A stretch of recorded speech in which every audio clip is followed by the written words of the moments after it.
الحمد لله وحده والصلاة والسلام على من لا نبي بعده اما بعد فاعوذ بالله من الشیطان الرجیم. به نام خدای بخشنده و مهربان. جزء 27 ادامه سوره ذاریات.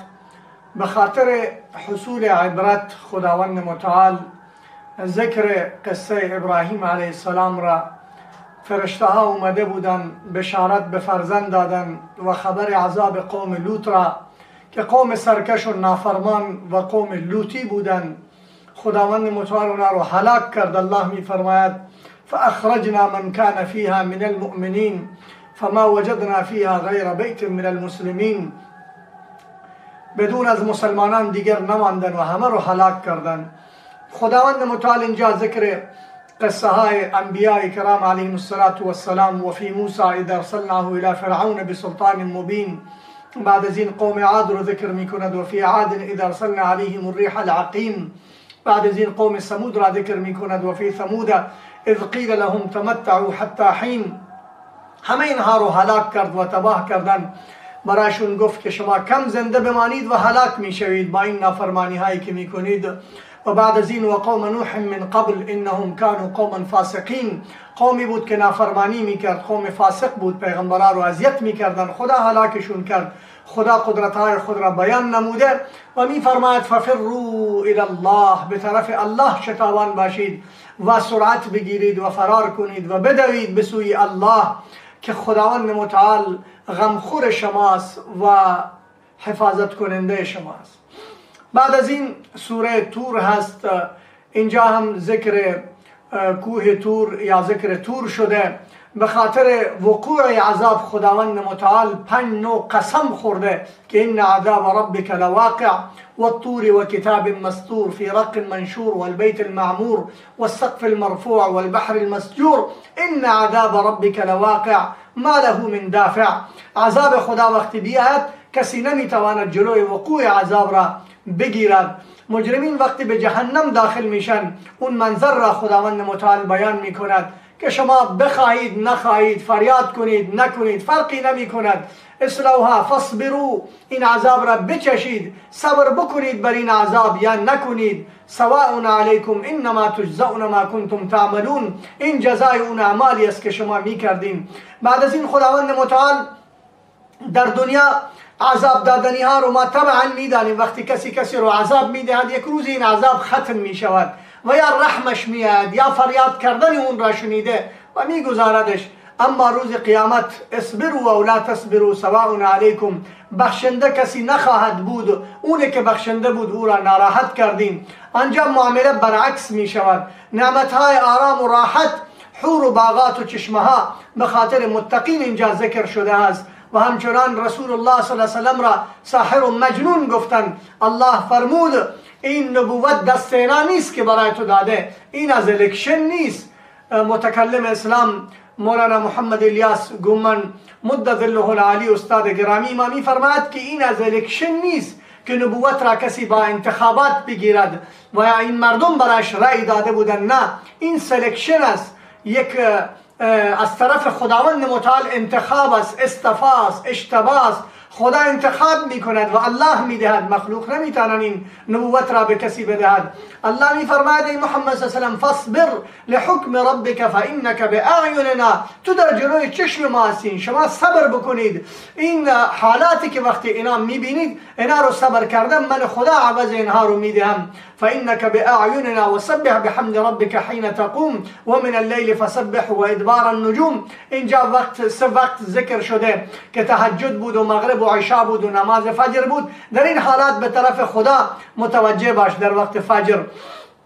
سورة النجم این هم مکی است. اینجا خداوند متعال عقاید و رسالت و آخرت رو بیان می کند. مثل چون اینجا نجم ذکر شده و نجم به اسم یک هدایت کننده که زمانی که مشرکین وقتی به جای می رفتن با ستاره ها رو دیده راه می رفتن، خداوند متعال اینجا ثابت می کند که پیغمبر صلی الله علیه و سلم برای شما یک هادی است. همچنان که اونها راه رو گم نمی کنند با دیدن نجم، انشاءالله با دیدن این هم شما راه رو گم نمی کنید. ما ضل صاحبکم و ما غوا. و خداوند متعال برای اینها فرمود که و ما ینطق عن الهوا ان هو الا وحی یوحى. این گمراه نیست این صاحب شما و این از خود صحبت نمی کند، صحبتش از من الله است. الله بلند کرده و ملاقات کرد و به طرف آسمان ها برد این رو و بعد به سدرة المنتهى و بعد به عرش معلا ملاقات شد. چی دید و چی شنید؟ الله می فرماید ثم دنا فتدلى فكان قاب قوسین او ادنى فاوحى الى عبده ما اوحى. بعد از این خداوند متعال اون مشرکینه که اسم آبا و اجداد یا آبا و اجدادشون اسمایی برای خودشون انتخاب کرده بودن و اونا رو اسم می گرفتن، مثل لات و عزات و منات و اینا رو برای خود خدا درست کرده بودن. الله می فرماید این هی الا اسماء سمیتموها انتم و آباؤکم ما انزل الله بها من سلطان. این اسمایی هستند که شما درست کردید، حقیقتی ندارد. تصرف جزا و سزا دست رب العالمین است، دست مخلوق نیست. الله دهنده جزا و سزا است. اونی که گریه میارد، اونی که خنده میارد، اونی که موت میارد، اونی که حیات میارد. هو اضحك و ابکا، هو امات و احیا و انه خلق الزوجین الذکر والانثى. حالا شما از این قرآن و از این دین و از این شریعت و از این پیغمبر و به این همه چیزایی که من برای شما آفریدم فبأي آلاء ربك تتمارى. بعد الله میفرماید فمن هذا الحديث تعجبون و تضحكون ولا تبكون. شما در تعجب هستید و حقیقت رو پی نمیبرید، برای الله سجده نمیگذارید و عبادت نمیکنید. بعد الله رو عبادت کنید. فاسجدوا لله واعبدوا. بعد از این سورت قمر، این هم مکی است و خداوند متعال اینجا شق قمر را و قربت ساعت رو اینجا ذکر می کند که روز قیامت است. وی صلی الله علیه وسلم در منا در وقت شب بود. مشرکین طلب معجزه کردن، شبی اونجا بود، طلب معجزه کردن که ما ایمان میاریم. طبعا اینا ایمان نمی آوردن ولی میخواستن رسول الله صلی الله علیه و رو اذیت بکنن. رسول اکرم طرف قمر اشاره کرد، دو شق شد، یک طرف به طرف شرق رفت و طرف دیگر به طرف غرب رفت و بعضا اینا ایمان نیاوردن و همونطوری تکذیب میکردن. و اینجاست که خداوند متعال ذکر قوم نوح را که 950 سال اینا رو دعوت داد و اینها رو نوح علیه السلام رو زجر دادن و این رو میگفتن که وقالوا مجنون وازدجر فدعا ربه انی مغلوب فانتصر. دعا کرد که خدایا اینها رو دیگه خودت بگیر و اینها نافرمان هستند. بعد از این قوم ثمود خدا ذکرش کرده و قوم عاد رو کذبت عاد فکیف کان عذابی و نذر. و همچنان مجرمین را که ان المجرمین فی ضلال و سعر، در گمراهی و در جهنم و در وادی های ضلالت خواهند بود. و بعد خداوند متعال متقین رو ذکر می کند ان المتقین فی جنات و نهر، در بهشت و در نعمتها در باغات، فی مقعد صدق عند ملیک مقتدر. بعد از این الله جل شانه در این سوره می فرماید که این قرآن خیلی آسان است برای یاد کردن، برای فهمیدن، برای تفسیر، برای تطبیق در زندگی خود. ولقد یسرنا القرآن للذکر فهل من مدکر. قرآن وقتی عقاید، اخلاق، معاملات و معاشرات و عبادات و همه چیزا رو ذکر می کند به شرط این که اینها رو شما بشینید نزد علما و یاد بگیرید، از خودتون نه که من قرآن رو میفهمم و همه چیز رو میدانم. من فسر القرآن برأيه فقد كفر. جميع العلوم في القرآن ولكن تقاصر عنه افهام الرجال. فهم انسان از درک قرآن خیلی قاصر و کم است. بعد از این خداوند متعال سوره رحمان که مدنی است اون را ذکر می کند که مشرکین همیشه درباره رحمان میپرسیدن که وما الرحمن، یعنی اونا با اسم رحمان ناشنا خودشون میدونستن. خداوند متعال کامل سوره رو به اسم رحمان پایین کرد و این سوره را سوره عروس قرآن میداند و خداوند متعال به طور احسان نعمتهای فراوانی رو اینجا ذکر کرده و بار بار ذکر کرده و یاد کرده که این نعمتها رو من برای شما آفریدم. فبأي آلاء ربكما تكذبان. کدوم از نعمتهای من و شما تکذیب میکنید، در حالی که تمام این نعمتها فانی هستند و نعمتهای آخرت رو خداوند متعال بیان میکند. و ضعف ناتوانی بشر را ان استطعتم ان تنفذوا من اقطار السماوات والارض فانفذوا لا تنفذون الا بسلطان. شما هر کاری بکنید از قدرت خدا، از کائنات خدا، از تصرف خدا نمیتونید برید بیرون. هر جا الله هست. ذکر نعمتهای اخروی رو خداوند متعال کرده، جنات رو، باغات رو، چشمه ها رو، حورها رو، همه چیزها رو، قصرها رو، میوه ها رو خداوند متعال بیان کرده و بعد می فرماید تبارک اسم ربک ذی الجلال والاکرام. یک نقطه ای رو که فراموش نکنیم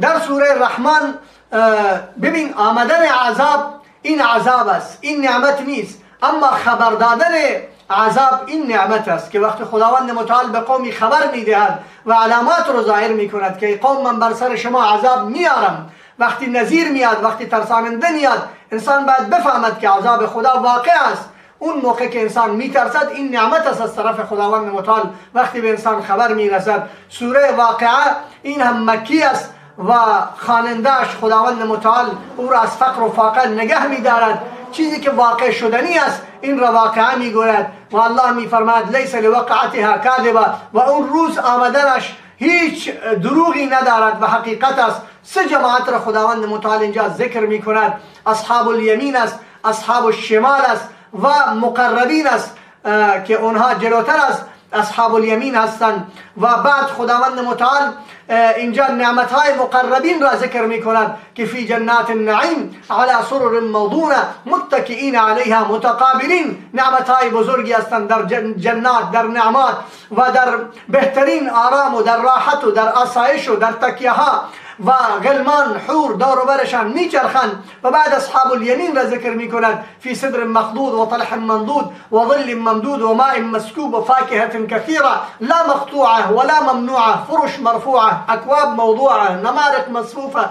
جنات و نعمتهای اون را برای و اصحاب الیمین ذکر می کند. اما برای اصحاب الشمال، اونهایی که خدا رو ناراحت کردن و اونهایی که جهنمی هستند، فی سموم و حمیم و ظل من یحموم لا بارد ولا کریم، در اون سایه هایی که آتش میبارد اونجا، در اون عذاب و در قعر جهنم که اونجا غذایش همه حمیم است و طعامه و طعام اونجا که از غسلین آب جوش جهنمی ها و مرداب و زرداب اونها هستند. و خداوند متعال این رو ذکر کرده، خدا ما رو نگه دارد. ذکر تخلیق انسان است که خداوند متعال می فرماید انتم تخلقونه ام نحن الخالقون. و بعض الله می فرماید که شما که نیافریدید چیزی را، انتم تزرعونه، این زراعتها رو شما می کنید، شما که چیزی نکردید. بعد الله می فرماید انتم انزلتموه من المزن، این بارون رو خدا می بارد یا شما می بارانید، این را شما نمیتونید بکنید. انتم انشأتم شجرتها، این آتش رو شما پیدا میکنید یا من الله،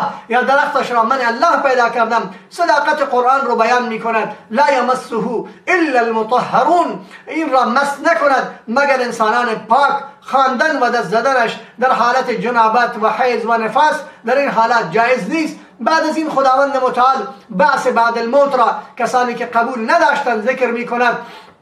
فلولا اذا بلغت الحلقوم، وقتی به اینجای شما اون نفستون میرسه، به طرف الله دارید میروید. و انتم تزرعون و فلولا اذا بلغت الحلقوم و انتم حينئذ تنظرون و نحن اقرب الیه منکم ولكن لا تبصرون، من نزدیک شما هستم شما نمیبینید. فلولا ان کنتم غیر مدینین ترجعونها ان کنتم صادقین، برگردانید این نفس رو زمانی که من میگیرم، این روح رو وقتی میکشم، این جانت را وقتی میگیرم. سورت حدید رو اینجا خداوند متعال ذکر می کند که این سورت مدنی هست و حدید به آهن میگوید و الله جل شانه عظمت خود را اینجا بیان می کند. هو الاول والآخر والظاهر والباطن، اول و آخر و ظاهر و باطن الله هست و اون الله شما مطالبه می کند که و ما لکم لا تؤمنون بالله والرسول، چرا بر الله ایمان نمیارید و بفهمید که اعلموا انما الحیات الدنیا لعب و لهو، این دنیا یک لعب و لهوی است، این زندگی است که از شما میگذرد.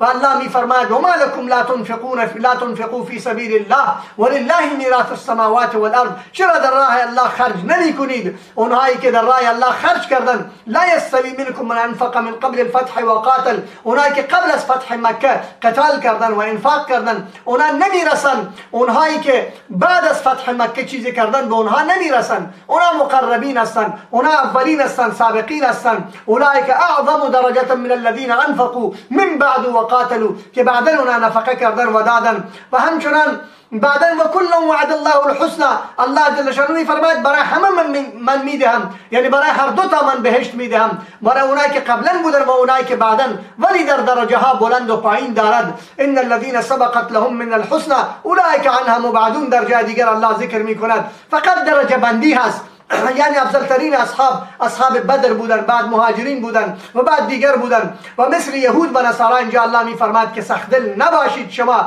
چرا که زندگی دنیا لهو و لعب است. بچه بودی و بعد جوان میشی و بعد تفاخر میکنی و بعد تکاثر در اموال و در زندگی جمع کردن میکنی که مثل غیث اعجب الکفار، همه از بین میرود. و در آخر خداوند متعال و انزلنا الحدید، مقصد از پایین کردن این که آهن رو من پایین کردم، این اصلش جهاد است و در راه قتال آله ها رو درست کردن است که در راه خدا باید مسلمان ها رو، غیر مسلمین رو باید به اسلام آورد و اونایی که مقدرشون نیست اونا باید از بین بروند. و همچنان برای منافع دیگر هم خداوند متعال میفرماید که هست. مقصد بعثت انبیا رو خداوند متعال اینجا ذکر میکند که من این کتاب و میزان و معجزات رو برای اینها داده بودم که اعتدال حقوق الله و حقوق العباد رو قائم نگه دارن، اعتدال باشد در میان اینها که حقوق الله را هم بدانید و حقوق عباد را هم بدانید. خداوند متعال حقیقت این جزء و تمام این سوره ها رو به ما نصیب بکند. و آخر دعوانا ان الحمد لله رب العالمین.